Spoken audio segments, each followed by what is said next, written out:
we are capable of so much more than we realize. Are we doing that justice? Are we, serving that purpose? That's Kyle Maynard, award-winning extreme athlete.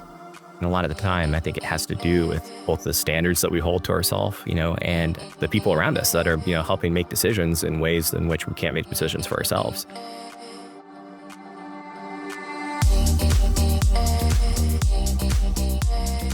I'm Michael Mogill, founder and CEO of Crisp, the nation's #1 law firm growth company. I've built my business through practice, not theory. Crisp started with just $500 to my name and has grown to over 8 figures in revenue over the last few years, earning a spot on the Inc. 500 list of the fastest growing private companies in America. Our approach has been to take everything we've learned about generating massive growth within our own organization and help the country's most ambitious and committed law firm owners do the same for theirs. In each episode of this podcast, I sit down with innovative market leaders from the legal industry and beyond to learn from those who thrive in the face of adversity, challenge the status quo, and define what it means to be a true game changer. Kyle Maynard is a best-selling author and award-winning extreme athlete whose journey defied expectations from day one. Born with a rare condition known as congenital amputation, where his arms end at the elbows and legs at the knees, he refused to allow limitations to define his path. I sat down with Kyle to discuss why embracing discomfort is the only way to expand your capacity for growth, how to identify the excuses holding you back and turn them into execution plans, and how to create unstoppable momentum in life and business. If you look at all the areas of your life and, you were to pick what is the single biggest excuse that you're making where you get the biggest return on investment for doing something about it, there might be a number of different things, but probably more than likely, there's only going to be a couple of things that really truly stand out. That's coming up on the Game Changing Attorney podcast.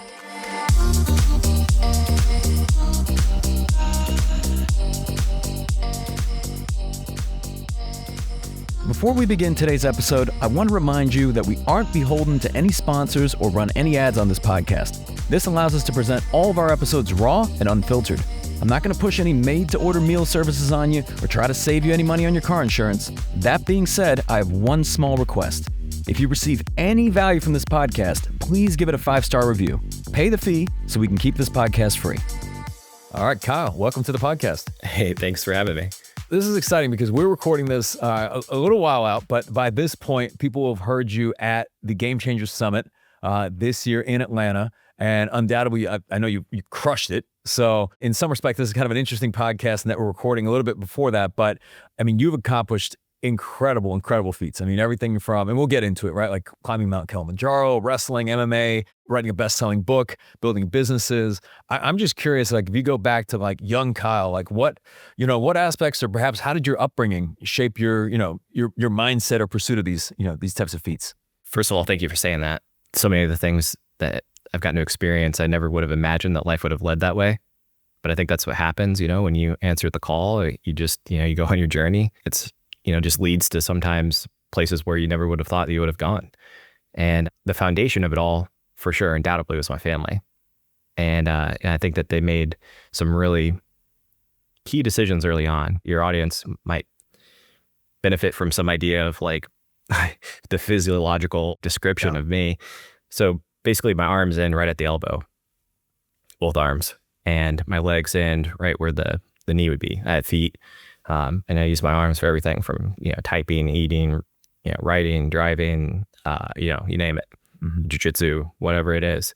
So their attitude early on, being that I was born this way and that they didn't expect it, it came as a big shock and a big surprise. For them, it was important that they laid a foundation of both normalcy and not allowing me to quit and give up on stuff very easily. Yeah. So the normalcy being the fact that they didn't want me to look at myself as different, somehow, right? They wanted to be able to see the fact that I was just as capable as anybody else. One of the big lessons that they would preach all the time was the fact that, everybody has a disability. You just can't always see it. And you can wonder and speculate. I mean, but 99.9% of all disabilities, if not more than that, right, are internal, things that that people don't see on the outside, and that we'll do whatever we can in a lot of instances to keep other people from seeing. For me, it's very different in the fact that you can go and, see some of the challenges. And then, but for them, I think it was just, it was very much that. Without that, I think life would have turned out way different, right? Because as a kid, the only thing that you can do is kind of just what your parents allow you to do, more or less, right? And for them, the fact that they wouldn't allow me to quit on stuff very easily, like picking up a spoon, swinging it around, scooping up the food, just I had a special prosthetic spoon that would wrap around the end of my arm, but a lot of times we wouldn't have it. It would break, we'd leave it at home. And my mom or my grandma, would feed me. And my dad saw this and, he was like, look, like the world's not set up for him and his every need. You're going to have to let him struggle through stuff and figure out how to go and do this on his own. And now when I go and eat, I just pick up the spoon or a fork or whatever and use that to eat. I don't necessarily think about it being, something different, but incidentally, it's resulted in some pretty funny experiences. One of the bigger business deals that I've been a part of, an amazing friend, I don't think he would mind the shout out. His name was Ted Leonsis, and he was, so he owns the Washington Capitals, and his book publisher was also my book publisher, set up a breakfast meeting, and it was to produce, we wanted him to help be a part of, we didn't necessarily know he's going to jump in and produce, but he did, my documentary on my MMA fight that I did back in 2009. And we were able to go and sell the documentary to ESPN and all of that. It was a big project. But the first meeting that we had like breakfast together. It was me, my other friend Takashi, the director of the documentary, the book publisher Jeff, and Ted, the owner of the Caps and former vice chairman of AOL when they owned 87% of the internet was when he exited. So, an amazing guy to hang out with. But he literally said later on that just seeing the way that I picked up eggs using a fork was what blew his mind to the point where he's like, I just got to be a part of whatever he's doing. And it kind of just went from there. So that's the furthest thing from my mind of what would have led to some sort of business agreement, resulting in him being the producer of the documentary. Kyle, if you could, man, take us into your wrestling years. Like when you first started, wasn't going well. I believe you were at 0-35. Like what got you started in wrestling and what kept you going? How I got into it was basically through my dad, a combination of him telling me that I was a football player. And he told me that it would improve my tackling in football and also kind of convinced me that it was almost, I had no idea what it was like, right? That it was similar to like pro wrestling. WWF was my big thing back in the day. I know we're like almost exactly the same age, right? So I'm sure you probably grew up with some of that as well. But I was sixth grade, right? Kind of naive. I didn't have any idea what I was doing going into it. Football, I started out, I was pretty good. Literally like a short story with that, the first ever like game that I played in, practice scrimmage game, where we were just like one of the first time we were in pads, my teammate lined up across as a center. I played nose guard. I didn't know what I was supposed to do, but they told me to follow the ball. And he snapped the ball between his legs, the quarterback, and he stood straight up. And I figured that was my chance and just dove under his legs, smashed my helmet into the quarterback's legs, took him down, and sacked him on the first play. So I came home to my dad that night. I remember telling him, I'm done with youth football. Like I'm going straight to the NFL. And it was, then all of a sudden in wrestling, like the tables kind of turned and it was enormously discouraged and hated it. Like I just lost repeatedly over and over and over again. And my dad had been a wrestler too and wanted me to, wanted to help me, but put a lot of pressure on me too. He would literally videotape every single match. And after I'd lose all day, sitting in there in the bleachers, waiting to go and lose again, double elimination, then we'd come home and on the living room floor, he would show me like the video of the matches, either from, the day before or later that night. And that was my least favorite part, just I hated it. And they wouldn't let me quit. And very ironically, the rule is that I couldn't quit in the middle of the season. And my dad had basically tricked me into coming out and wrestling as a seventh grader after losing every match at sixth grade, didn't want to do it again. And by the trick, I mean the fact that he told me that when he first started wrestling that he had lost every match his first year too, and that like you can be very successful after that. And I had no idea at the time that was just a complete lie, but it literally, it worked. And then halfway through that year in seventh grade, I ended up winning. And, after I won that first match, then things just kind of started steamrolling after that. Was able to beat a lot of people, qualified for state the next year at eighth grade. Wrestling on a really tough team. And maybe this is applicable to parents. I don't know really, where somebody's going to go and hear that story and take it and apply it personally, right? Maybe there's, something inside of, the whole theme of message in so many different ways that I try to go and get across is that like we are capable of so much more than we realize. And that like, are we doing that like justice? Are we, serving that purpose, right? And a lot of the time, I think it has to do with both the standards that we hold to ourselves, and I think, the people around us that are, helping make decisions in ways in which we can't make decisions for ourselves. Yeah. As a kid, I wouldn't have continued on. There's no way. I hated it. It was too hard. But my parents had a vantage point that I didn't have.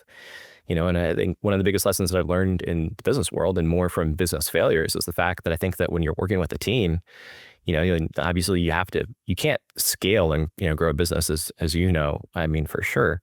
And I'm sure that you go and teach. You can't do that without a team. You can't do it all by yourself. You have to go and rely on other people. It's your team is everything. It becomes a family in a way of sorts.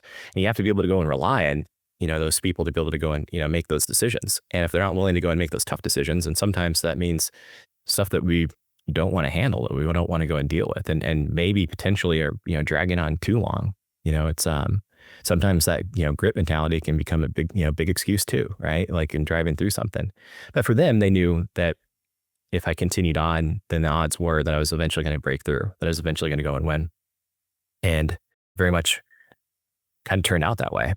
And I just gained confidence immediately after that first victory. And, I realized, wow, like, okay, cool. Like I broke the spell. Like I can actually do this. This, like I'm capable of making this happen. And so by the time I was a senior in high school, I'd beaten several state champions from surrounding states, beat a lot of the state placers in Georgia, and wrestled the state tournament with a broken nose, which is, there's excuses and then there are like actual like reasons why things go wrong. There's still some, matches that, haunt me from every now and then. I'll go and creep up and be like, man, I wish I hadn't done that, but feeling that I, could have done more. But to be doing what I was doing at that point, was already something that like was pretty wild, which resulted in, media attention. 18, 19 years old, getting to go and, travel the world as a speaker, like, resulted in some things, again, that I just, couldn't fathom. I couldn't believe that, that was happening. And it seems like a lot of this, as you described, was building confidence, just confidence in your abilities and the ability to take on seemingly impossible feats. I want to talk about kind of the transition from like wrestling to mixed martial arts, right? So meaning that there's a lot of wrestlers that transition to MMA, but is it a natural progression, or was it just... I mean, what was driving it, right? Because from my understanding that you had the opportunity to train Forrest Griffin, right, who was in some ways almost instrumental to the success of UFC, the whole sport itself. Yeah. And at the time, I think Forrest was about to face Shogun, who was just a legend in the space. Everyone thought, Forrest was going to get killed. And then similarly, I think in your bout, everyone thought that Kyle's going to get killed. No, for sure. And that actually hit the nail on the head. One of my favorite comments I ever read, because there's a fair amount of, internet trolling hate that I had to kind of like endure and go through that whole experience. And the gym that I was training at, was literally like 2 to 3 car garages, like connected together. It wasn't a huge space. And Forrest was there at that gym. I had lunch with him at one point. It was just when the Ultimate Fighter show just started. We were at UGA at the same time, and he was there. And he had been a former university police officer. He's like, hey, come in and try this out. I came in, being a successful wrestler at the time, feeling confident, like having big respect for MMA and jiu-jitsu, and not realizing, like how foreign it was to wrestling, and how wrestling teaches you a lot of bad habits, and that, jiu-jitsu people can go and capitalize on it if they're good. I got choked out by a girl who weighed about 110 pounds when I first started. And I was like, man, she triangle choked me. And I found out later that she was a purple belt and really good. Her name was Nikki. But I saw her choke out, like in the next day, I think it was, like, a guy that weighed like 200 pounds that had just come in. And, anybody that was like their first day, they'd be like, oh, go roll with Nikki and, see how you do. And, she would steamroll the vast majority of the people that came through. But, still, for me to go and fight, then, it was like, drew a lot of attention, both positive and negative. It was the first time that I had to go and deal with the negative side of the publicity, and how difficult, that was. So just, a lot of people, just saying crazy, like really sometimes, some nasty stuff. But one of the funnier comments that I remember reading was that, as you mentioned, Forrest was training for his fight with Shogun, and he was such an underdog in that fight that Shogun was arguably at that point, people, many of them would have thought the best in the world at the weight class. So they said that not only is the first death, in MMA going to come, with Forrest and Shogun, the second death is going to be Kyle and whoever he fights. Yeah. From the same, tiny gym in Athens, Georgia. So how did it go? I mean, ultimately, what was you know, what was the experience? To my understanding, I think there was some challenge with the commission, right, of just getting this fight cleared. I think originally they said yes, and then there was some friction, right? Because I think the person who headed up the commission, they themselves were in a wheelchair, right? Yeah, it was the head commissioner had been, I believe he was a former off-duty police officer that had been shot in the spine. I remember him telling me, that like he's like, I'm going to be there, ringside when when you do this. Like, we're fully confident that you can go and do it and all that. And then in the next meeting, when I went to go and do the official license approval, got denied, and he wouldn't really even look at me. So it was a process after that. Went across the state line to Alabama.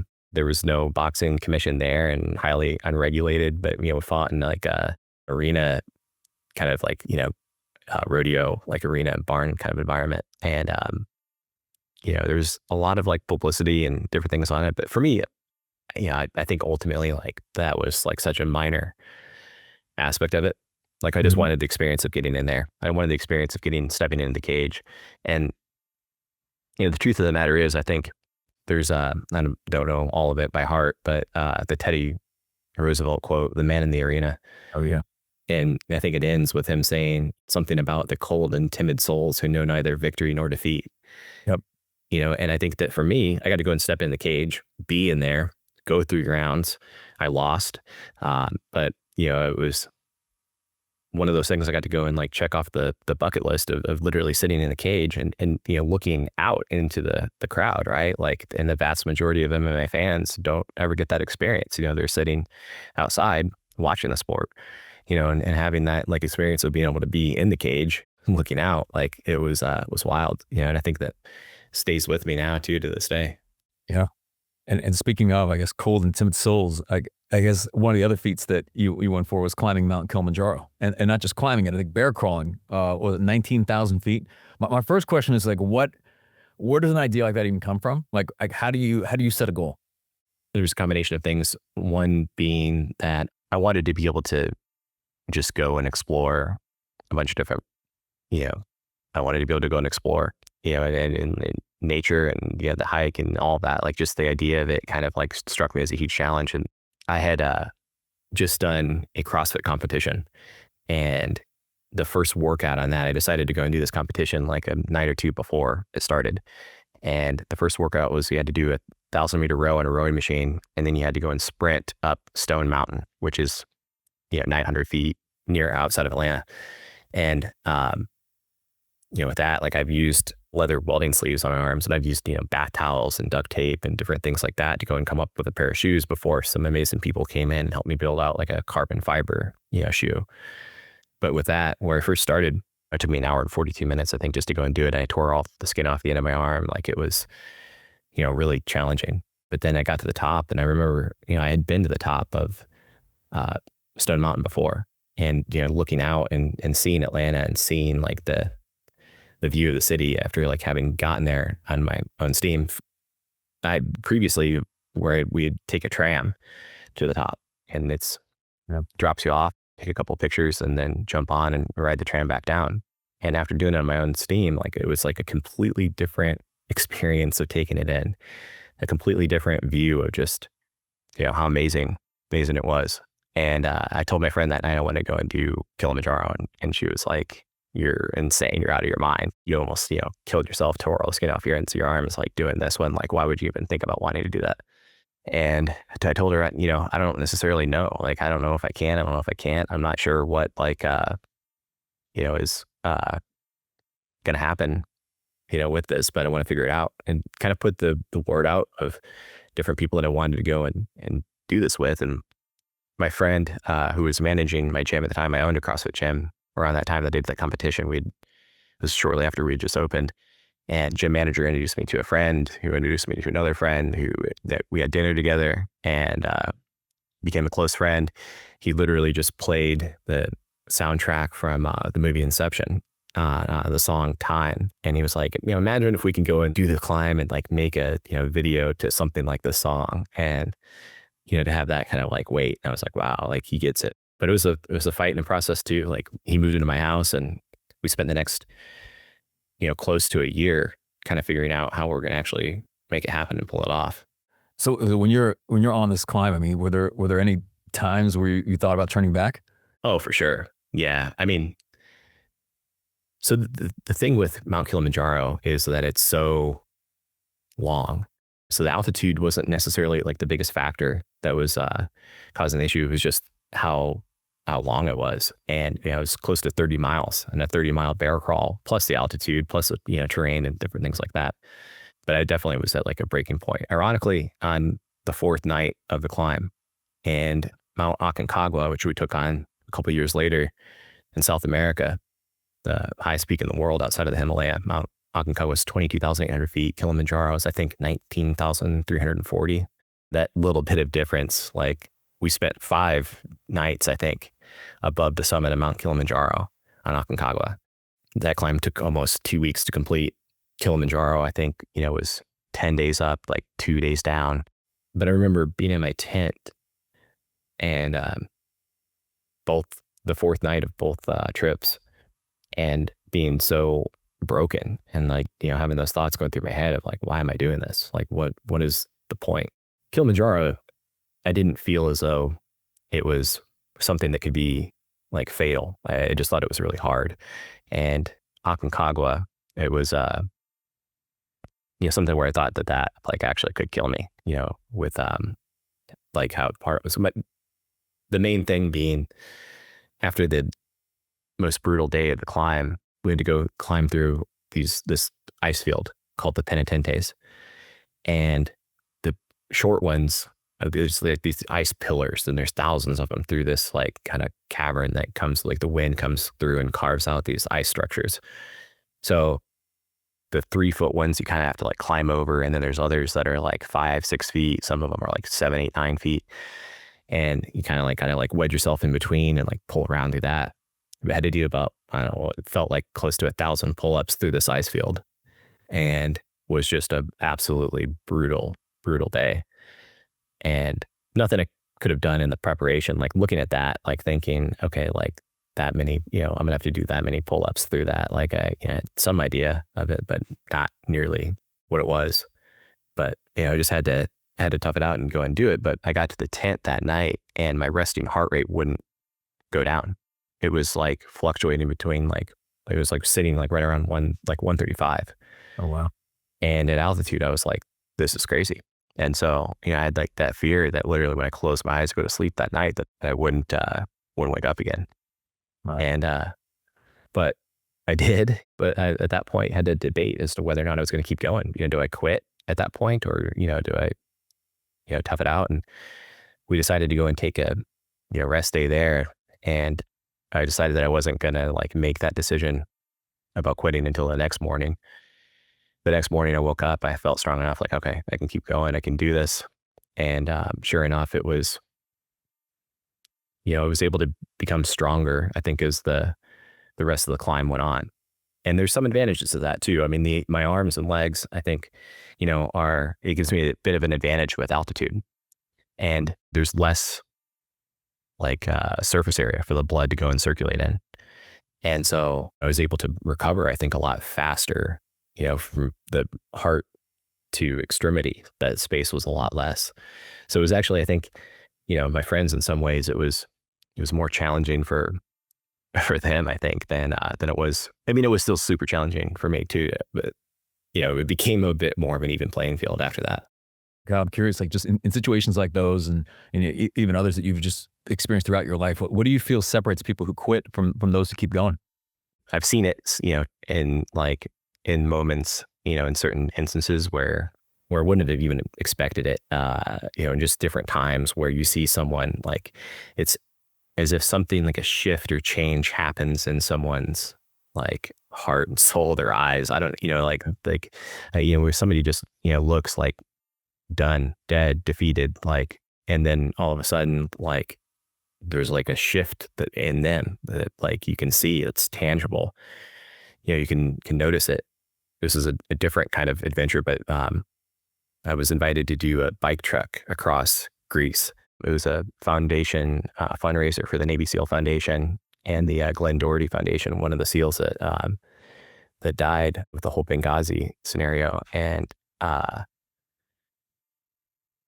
I just got invited to go along with them. And there were several veterans that were there with us. Two of my buddies that were former like SEAL team instructors. They did hand-to-hand combatives training, and, were two of my closest friends. And it was right after I just met one of them, actually. And I remember both of them in particular, they didn't know how hard that was going to be. We went from southwestern Greece in Sparta, Greece, to northeast Greece, where the Battle of Thermopylae took place. And so we retraced that steps, went 240 miles in 8 days. My buddy, one of them said, like, he wanted me to go with him. He was like, I'll just, it's walking. How hard can walking be? 30 miles a day, carry you in a backpack. And I was like, man, I don't know if you can go and do that. Maybe you can, but like, it just sounds miserable riding in a backpack for that long. It was an 8-day trip. So I decided to like figure out a hand crank bike. So I used the bike to go and, pedal with my arms, go and keep up. It was, and I had a motor on the bike too for the hills. Like, there's no way that I could have done it without that. But it was very interesting because I saw like their struggle, but I remember seeing them, being so broken. And then all of a sudden, like a switch that flipped. I've seen this in countless other instances too. I think that like, people have that like switch that goes off, and then all of a sudden, they're committed and they're going to go and do it no matter what. I remember my buddy there, like, I was in a lot of pain, legs all bandaged up after like a couple, 4 days of this. And he'd never done anything like that before. And, it was tough and brutal. Again, he didn't expect how hard it was going to go and be. But I remember he was like, I'm not going to quit. I'm not going to fail. I'm not going to go back and tell everybody, that what happened. And so he took off and like started running.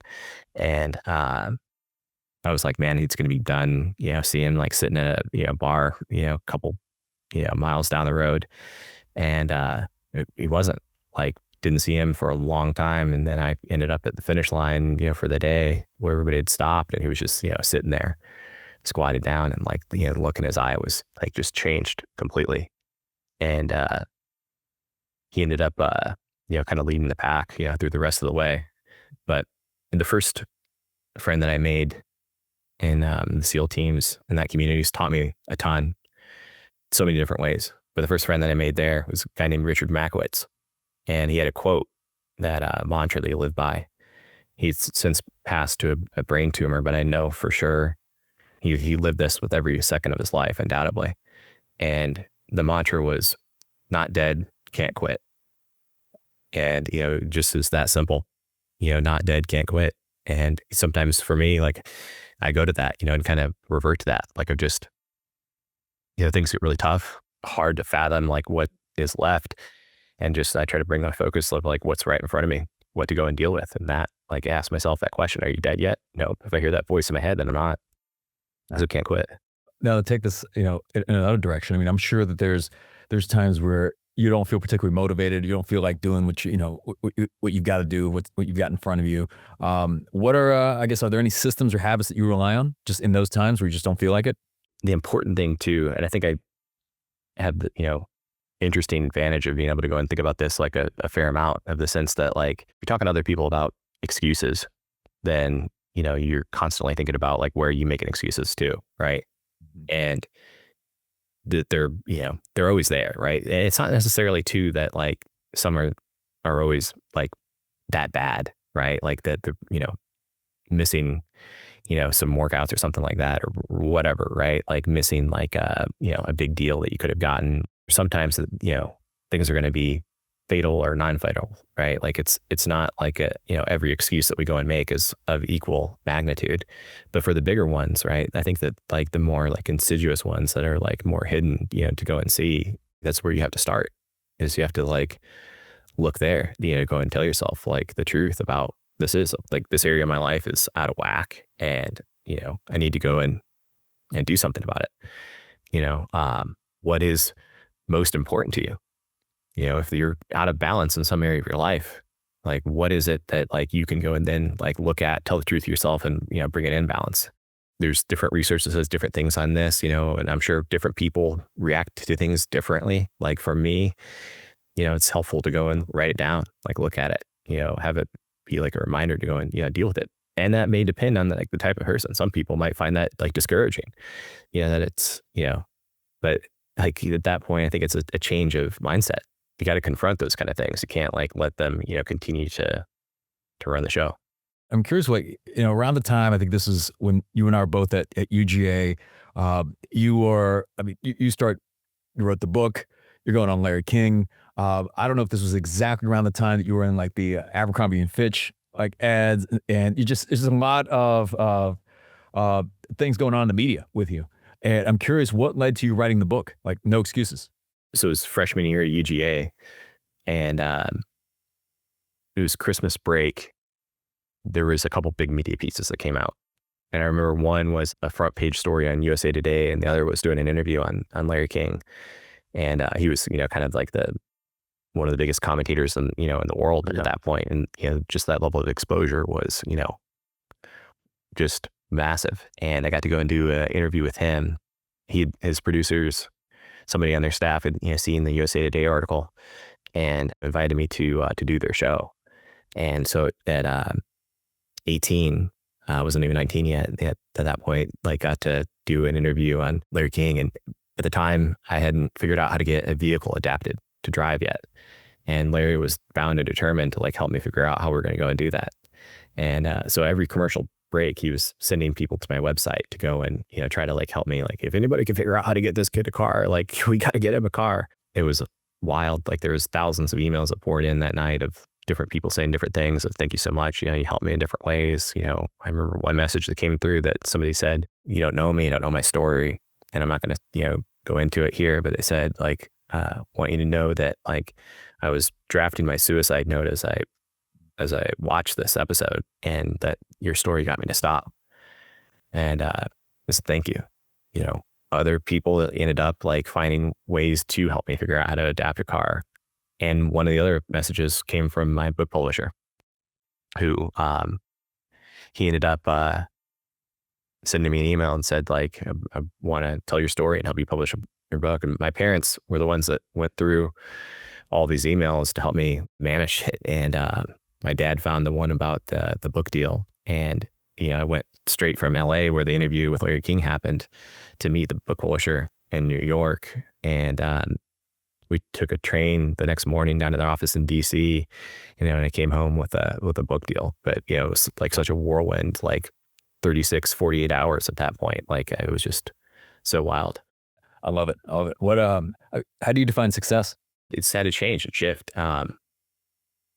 I've had like the last year has been, from the physical side for sure, probably the toughest year that I've had to go and face. And it was something totally unexpected. That had done a CrossFit workout that I'd done before and injured my arm. And I never had an issue with this type of workout before. I was just doing box jumps, but my definition of success at that point, I think like, I had certain speaking related goals or like experiential related goals of, different like things, wanted to go and do with, friends, business related goals and other capacities outside of the speaking.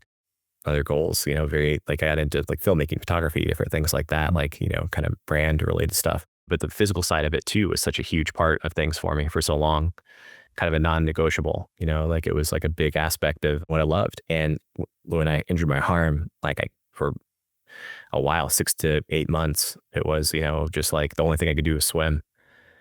And so it was just a total wild kind of setback, but it's given me a different appreciation of life.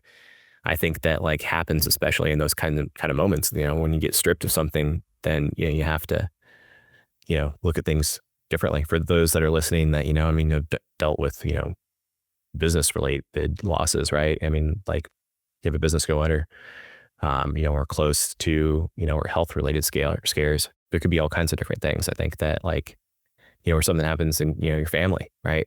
And we aren't necessarily prepared for those things to happen, I think, a lot of the time, and then we don't necessarily know, how to, react or go and deal with it. But I think that's for me now, a big part of it is like, okay, what is my definition and parameter of success?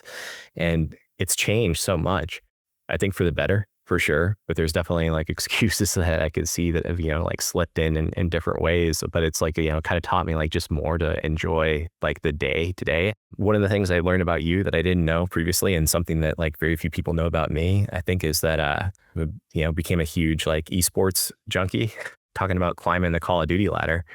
And I was like, wow, that's awesome. For years as a kid, like I loved sports and would watch them all the time. And then, later on in life, like kind of like didn't have time for it. Now I'll make time for things like that. I'll make time to go and spend time with family. And even though my arm's 90% healed, it's I think that those lessons now and that like perspective to look at life is kind of stayed with me. I'm curious, Kyle. I know you mentioned you still do a good bit of speaking. Just I don't know how long it's been since you first started speaking. Maybe a couple decades at this point. Like, I'm just curious, what's changed in your message over the years? Like, has your perspective changed at all? I know when you talk about things like, I know you're not big on like motivation.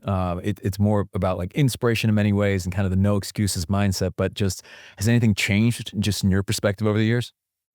Kind of like the moments and like life along the way. I mean, each one of the significant things that's happened, as a kid, for instance, when I first started, I was 18, 19 years old and getting to go and speak for Fortune 500 companies. And, people were asking me questions during Q&A and stuff like that, like a lot of the time I would just have to make something up. I didn't have any idea like how to even like respond, to like what they were saying, but, we just have to, or I'd say that I don't necessarily know, but would try my best to go and give some sort of insight or answer, but, I had very little life experience when I first started. That was a struggle. That was a challenge. And I think, it was not something that I enjoyed, but I became able to enjoy it, I think, through a consequence of just, continuing to go and, live life and, learn and grow, going from obviously 18, 19 years old, starting out, now, I mean, the message has changed entirely. There are stories, that are pivotal moments that I used to go and tell and talk about that, like, now I don't have time, that I don't even mention, I don't even go into it just because there's too many other things to go and talk about. So I think it's matches. I'm sure, like we were talking about you and your business before we started recording this, and that's wild, for you to go and start off with however many you said, 250 some odd people when you first started, which is still a ton to, for a live event, and, to go and get that up to now, I mean, over 1,500 people. I mean, it's insane. Yeah. It's pretty incredible. I'm sure it'll be the same for you. You go and look back on some of that old stuff of things that you were doing and saying, teaching and all of that. Like, it's like, yeah, I can see totally how I, believe that was 100% accurate at the time. But obviously we all change and evolve and grow. That's the point of it. I think to your audience, I think that, the one thing I leave people with, with every speech is, just to go and like spend, a bit of time thinking about like if you look at like all the areas of your life and, you were to like pick, like, what is the single biggest excuse that you're making where you get the most amount of return? There might be, a number of different things, but probably more than likely, there's only going to be a couple of things that really truly stand out, and how different is your life going to go and look if you do something about that. Agreed, man. And as we come to a close, man, this being the Game Changing Attorney podcast, Kyle, what does being a game changer mean to you? I think it's a great question. First of all, I think that alone, like, is just, I mean, there's so much there, right? I love it. I love the, like, just the image, the feeling that like, that creates. There was a quote that comes to mind, one of the best like pieces of business advice that I've ever learned. It was a guy who had a tech company he was a CEO, 80 or so employees at the time, but they were, growing at a point where he couldn't continue to do the interviews, and he thought that hiring was a huge portion of his business, which is obviously is just getting the right people in place to go and, to do the job. And so when it went beyond him and he could no longer do all the interviews, for the company himself and had to go and rely on his team to go and do the interviews, he implemented a rule where he said, I want you to go and rate the people simply from 1 to 10, but the stipulation being he can't choose 7. He said 7 is neutral. 7 is like Switzerland. Either they're an 8 or a 6, or, obviously, or not, but a 9 or a 10, it's, obvious as to like whether or not you go and do something. A 7 or an 8, it's like, do I go and do this? Maybe, maybe not, but if you have to go and rate somebody as a 6 or an 8, then, it changes something. So I've taken that literally and, applied it to almost everything that I go and do now. If it's not an 8 or above, it's not worth your time to go and do it. So being a game changer, what does that mean? I think it's, living a life where 90+% of the things that you're doing, are in that like, 8 or higher out of 10, category of things that you are wanting and willing to do. I want to give a huge thank you to Kyle for taking the time to join us on the Game Changing Attorney podcast.